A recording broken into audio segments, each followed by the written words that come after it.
on slightly less technical, go on to why everyone looks on YouTube for these kind of videos is the mixing tips.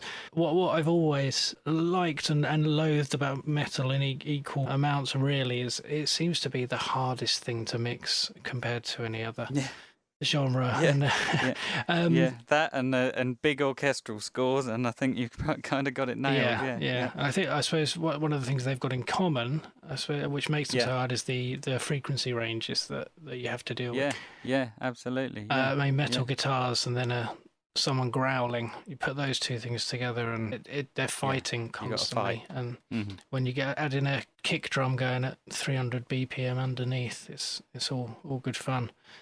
Do you look towards any producer or classic album that's come out in the last sort of 20-30 years that you would look at and think, this is what I want to use as a guide for a particular sound? Or how do you approach that sort of thing?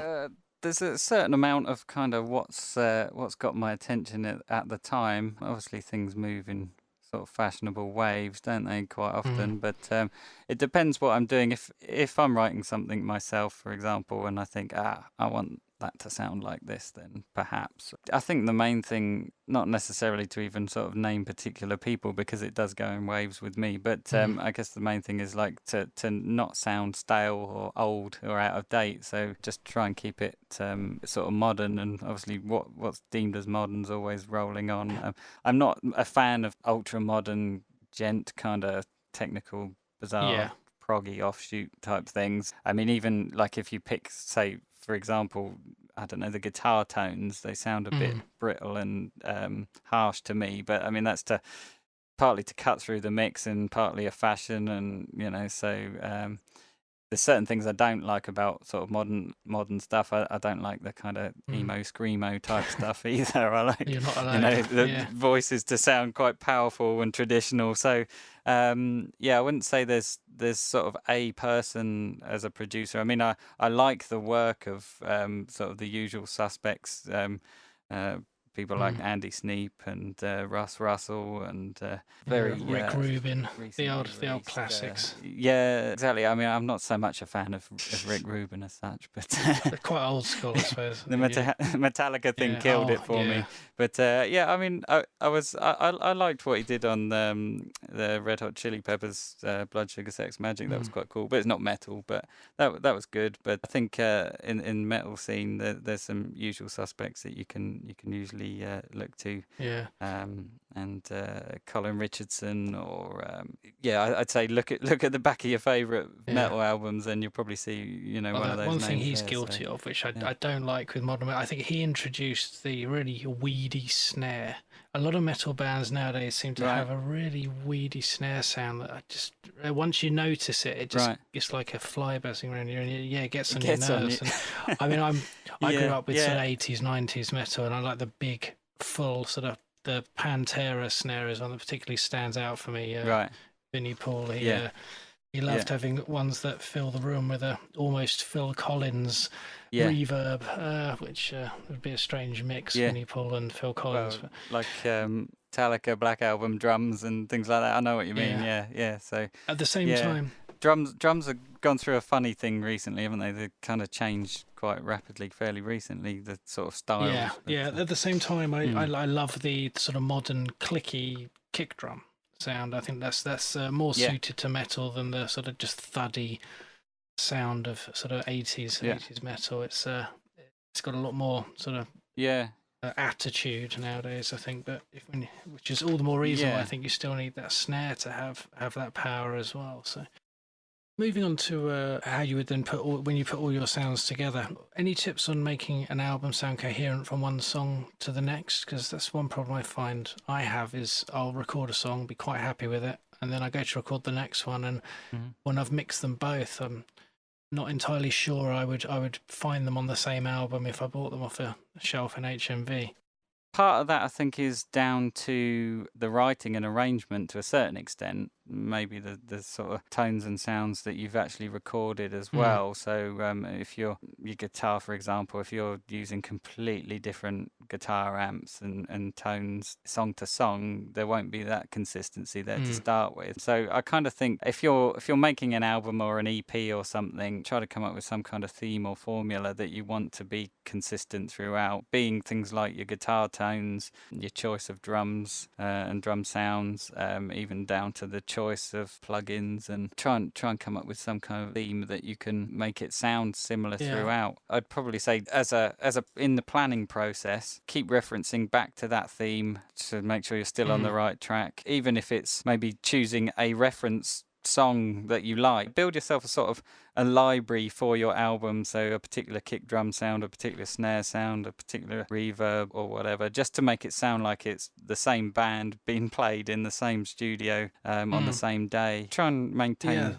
that consistency. highlights I think a point that I see a lot on comments in my videos is people aren't prepared or don't expect that they've got to put the preparation in beforehand to make sure that their song sounds coherent, or that, I mean, I can spend the songs I'm recording at the moment, I spent maybe a whole week just with Superior Drummer trying out different snares, different kicks, and then when I narrowed down them, I tried different EQs on each one, and then had to try them all together and try different compressors on it all or individually, and you know it, and then I had to move on to the bass and do the same with that, and the same with the guitars, and there's no shortcuts.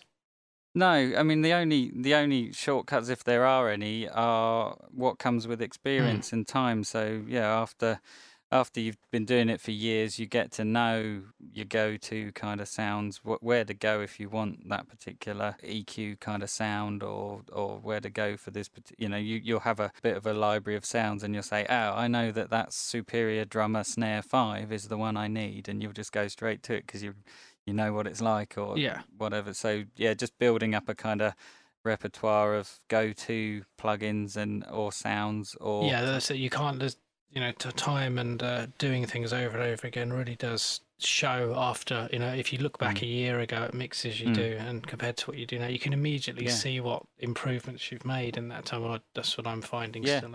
That's a good thing. It's a good thing to be able to do as well. At least it shows that you're progressing. So it's a good thing to go back and listen to old mixes and realize progress. Related to consistency, I suppose a big problem I've always had, and I know loads of people have had, is consistency in different listening environments. If they mix something at home, it sounds great on their stereo, but they put it on their headphones, on their iPod, or they put it in their car, and it sounds like shit. So, well, there are particular reasons, I think, why that would occur, aren't there? Your number one and probably the most overlooked thing is perhaps your listening environment itself, and with that, I mean acoustic treatment of your listening environment. If you're just sitting in a normal square bedroom with a pair of speakers blasting out, most likely if you're just in a bedroom and there's a bed in the corner, you've probably shoved your desk and table in the corner as well. So you're sitting in the corner of a room, you've got maybe a wall right against you, and your speakers are firing back to another flat wall, and the makeup of a normal room is not going to be your best friend. Acoustic treatment is a good place to start, or even just if you can't even afford acoustic treatment, just the positioning of your furniture in the room, slightly dictated by maybe what else you've got in the room, and if you're like sitting a wife in a bed or something. Exactly, yeah. So positioning of your stuff in the room, and then maybe the bare essential acoustic treatment, like some slim absorbers and your first reflection points from your speakers. You can easily tell where they are by holding up a mirror. Hold the mirror against the wall to your left or right if you can see, and see where you can see your speakers, and that's your reflection points. And just a panel, absorbent panel there. Is a good start. I'll be putting a graphic of that up for people, because you've talked to me about this before as well, about where the speakers are in relation to your head when you're doing the mixing as well. That can affect the bass, in particular. Absolutely. The bass, can't it? Yeah, and if you're buying studio monitor speakers, they usually come with a diagram about the placement, what's best for them, and a lot of studio monitor speakers even have little filter switches on them depending on where you're positioning them. So I know the Genelec website, even if you don't own Genelec speakers, has got a pretty good illustration of positioning. So that as well. Positioning, make sure that I'll you're. plagiarise that, I think. Of course, yeah. And height even. You want your ears at the same height as your tweeters, really, as well. You don't really want to lay your speakers on the side. I know a lot of people do, but unless they're designed to be like that, you're better off having them vertically and with the tweeters at your ear height. Then acoustic treatment as much as you can possibly afford, and that's not just plaster your entire room with absorbent material. There are ways to measure your room for its acoustic response. There's a free bit of software called Room EQ Wizard from a website called Home Theatre Shack, and if you spend 40 quid on a little Behringer real-time analysis mic, it's called a ECM 8000, and I know it's Behringer, but it's actually perfect for what it does. So don't diss it for the name. But basically, you can plug this mic into your. It's basically a flat frequency response microphone. Plug that into your audio interface.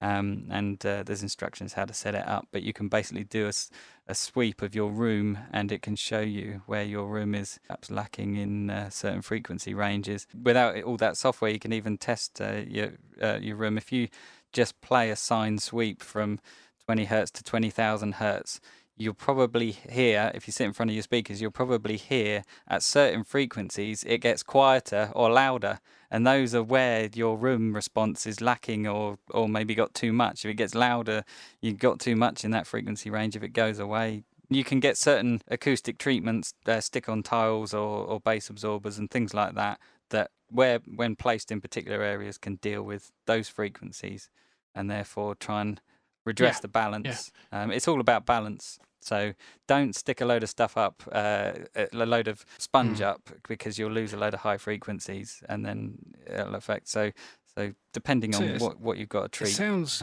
quite extreme, but a lot of people do this home recording thing and certainly have designs on doing it for mates or trying to start feeling out doing it semi-professionally or getting money here and there. And if you don't take the time to do this kind of thing, then you're going to fall flat on your face a bit, aren't you? Yeah, and unless, I mean, some people can learn to deal with it. Spending loads and loads of time in the same room doing this kind of thing, some people can tune their ears to deal with it and get fairly good results. Because they're used to that room and those speakers, your ears kind of learn how to redress the balance. But it's not like the most essential thing in the world ever. But if you want to improve your mixes, I'd say the first thing to do is take a look at your acoustics first.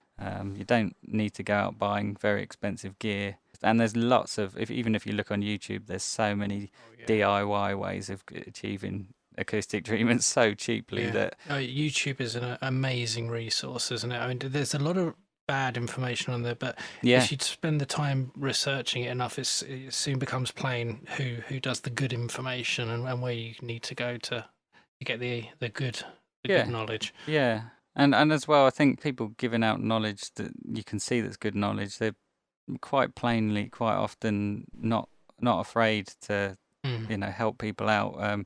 I think the ones you've got to be wary of are the ones that kind of talk cryptically all the time and say, oh, well, you just got to listen for it and you'll see where such and such needs doing. And it's like, well, it doesn't really help somebody trying to learn.